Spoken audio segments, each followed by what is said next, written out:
दोस्तों, selling to Byzantium इस poem को W.B. ईट्स ने 1927 में लिखा था। दोस्तों, W.B. ईट्स ने द टावर नाम का एक पोयम लिखा था। तो ये पोयम द टावर नाम के कलेक्शन का फर्स्ट पोयम है, जिसे 1928 में फर्स्ट पब्लिश किया गया था। ये जो पोयम है, इसमें मेटाफिजिकल जर्नी को डिस्क्राइब किया गया है। पोइट इस पोयम में एक स्पिरिचुअल जर्नी के बारे में अपने थॉट्स को एक्सप्लोर करते हैं। पोइट इस पोयम के through life and death, body and soul में होने वाली चेंजिंग को डिस्क्राइब करते हैं।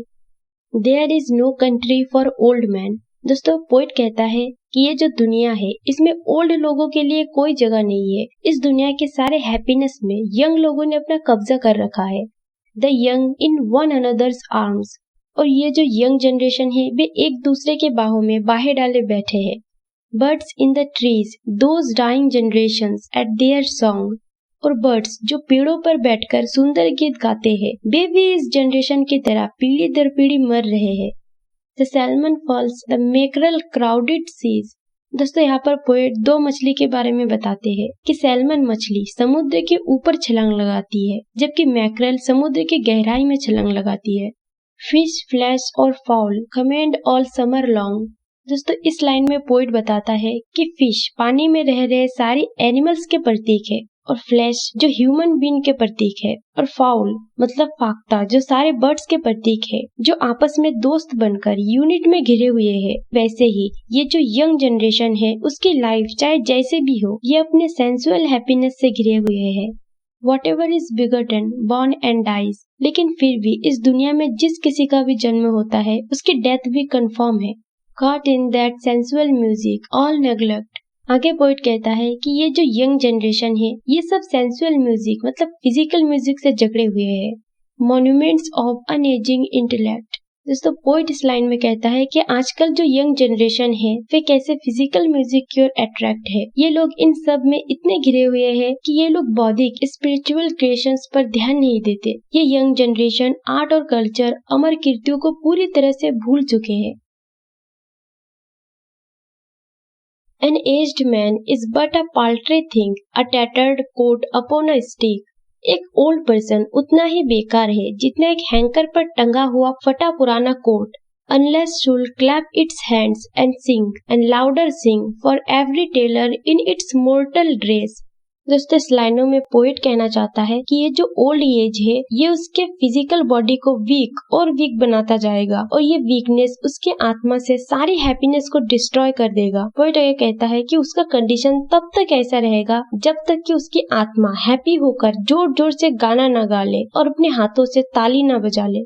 Nor is there singing school but studying। Poet कहता है कि ये जो फिजिकल बॉडी है, ये तब तक यूजलेस रहेगा जब तक कि उसकी शूल किसी सिंगिंग स्कूल में गाना ना सीख ले। लेकिन इस फिजिकल वर्ल्ड में ऐसा कोई स्कूल नहीं है जो उसके शूल को गाना सिखा सके। Monuments of its oven magnificence.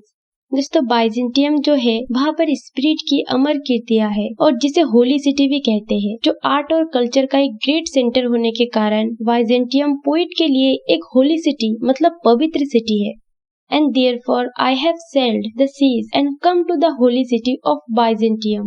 तो इसलिए पोइट कहता है कि मैं अपनी कंट्री को छोड़कर गॉड की होली सिटी बाइजेंटियम आ गया हूँ। O sages, standing in God's holy fire, as in the gold mosaic of a wall, come from the holy fire, brain in a gyre, and with the singing masters of my soul। दोस्तों, poet आगे कहता है कि इस holy city में वहाँ के संत जो है, वो गॉड की होली फायर में खड़े हैं। दोस्तों, यहाँ पर पोइट इमेज करते हुए उन संतों से प्रे करता है कि डिफरेंट कलर के पत्थर से बना, जिस पर गोल्ड की नक्काशी की गई है, उस दीवार पर जहाँ तुम संत खड़े हुए हो, जो गॉड की होली सिटी बाइजेंटियम है, तो वहाँ से आओ और मेरे आत्मा को गाना सिखाओ और मुझे इस फिजिकल वर्ल्ड से दूर अपने होली सिटी में ले जाओ। Consume my heart away sick with desire। मेरा जो हार्ट है, वो इच्छाओं से बीमार है, उससे भरा हुआ है। And fasten to a dying animal। और मैं बहुत जल्द एक जानवर की तरह मरने वाला हूँ। It knows not what it is। मैं नहीं जानता कि मेरे साथ क्या होगा। And gather me into the artifice of eternity। लेकिन मैं चाहता हूँ कि मैं इस फिजिकल वर्ल्ड से अलग होकर गॉड की पवित्र होली सिटी में चला जाऊँ और वहाँ से प्यूरिफाई होकर आर्ट के अमर कीर्तियों का एक पार्ट बन जाऊँ। Once out of nature, I shall never take my bodily form from any nature thing. दोस्तों पोएट आगे कहता है कि एक बार जब मैं मर जाऊंगी तो मैं कभी भी दोबारा से इस नेचर में नहीं आना चाहूंगी। एक बार जब मैं इस बॉडी से बाहर आ जाऊं तो मैं फिर कभी भी किसी लिविंग क्रिएचर के बॉडी को नहीं अपनाऊंगा। But such a from a Grecian goldsmith make of hammered gold and gold enameling. लेकिन जो ग्रेशियन गोल्डस्मिथ मतलब यूनानी स्वर्णकार है जिन्होंने हैमर से पीट कर बड़े ही मेहनत से एक गोल्डन वर्ड डिजाइन किया था, तो मैं उस गोल्डन वर्ड के शेप में आना चाहूंगा। मैं दोबारा से ह्यूमन बीइंग नहीं बनना चाहूंगा। To keep a drowsy emperor awake or sat upon a golden bow to sing. Poet कहता है कि मैं गोल्डन बर्ड बनकर गोल्डन टहनी पर गाना गाना चाहता हूँ और वहाँ के सोए हुए सम्राट को नींद से जगाना चाहता हूँ। To lords and ladies of Byzantium, of what is past or passing or to come. मैं लॉर्ड्स और लेडीज और बाइजेंटियम के दूसरे लोगों के लिए पास्ट, प्रेजेंट और फ्यूचर बताने वाला गाना गाना चाहूंगा और उन्हें बताऊंगा कि पास्ट क्या है, ये कैसे गुजरता है, और इस मरते हुए जनरेशन को गाना गाते हुए बताऊंगा कि जो कुछ भी जन्म लेता है उसका डीके भी होता है।